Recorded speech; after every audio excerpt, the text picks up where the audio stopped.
Hi friends, good morning to all. Welcome back to my channel ABS world. ఈరోజు నేను నేర్చుకున్న ఒక రెసిపీని మీకు షేర్ చేద్దాం అనుకుంటున్నాను. అదేంటంటే హోమ్ మేడ్ కాంప్లెన్. మన పిల్లలు పాల్లోకి ఎంతగానో ఇష్టపడి తాగే హోమ్ మేడ్ కాంప్లెన్ని ఎలా రెడీ చేయాలో చూద్దాం. ఫస్ట్ రాగుల్ని మొలకలు తెప్పించి రాగుల్ని డ్రై రోస్ట్ చేసుకోవాలి. వీడియోలో చూపిస్తున్న విధంగా సిమ్లో పెట్టి డ్రై రోస్ట్ చేసుకొని క్రిస్పీగా అయ్యాక ఒక మిక్సీ జార్లో వేసుకొని తర్వాత 1 స్పూన్ ఆఫ్ బాదం అండ్ క్యాష్యూ నట్స్ కూడా వేసుకొని డ్రై రోస్ట్ చేసుకోవాలి. బాదం పలుకు మనం పట్టుకుని విరిపితే విరిగేంత ఫ్రై చేసుకోవాలి ఇలా సిమ్లో పెట్టుకొని. ఆ తర్వాత అవి కూడా చల్లారిన రాగులు వేసుకున్నాం కదా, ఆ జార్లోకి యాడ్ చేసేసుకోవాలన్నమాట. యాడ్ చేసుకున్నాక దాన్ని ఒకసారి మిక్సీ పట్టేసుకోవాలి. పూర్తిగా చల్లారిన తర్వాత మిక్సీ పట్టుకోండి. తర్వాత ఒక పిండి జల్లెడ అనేది తీసుకోండి మీరు.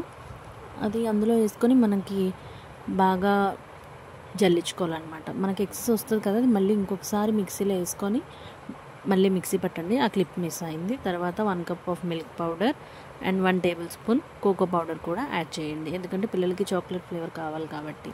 తర్వాత మనం ప్లేట్లో కోకో పౌడర్ కూడా యాడ్ చేశాక బాగా స్పూన్తో కలపండి. కలిపిన తర్వాత దాన్ని ఇంకొకసారి మిక్సీ జార్లోకి యాడ్ చేసుకొని ఒక్క పల్స్ ఇచ్చేసి ఆపేసేయండి. తర్వాత జార్లోకి ఎయిర్టైట్ జార్లోకి తీసుకొని స్టోర్ చేసుకుంటామే. మన home made Complan is ready to serve. Thank you for watching. Please do subscribe, like. Thank you. Bye friends. Have a nice day.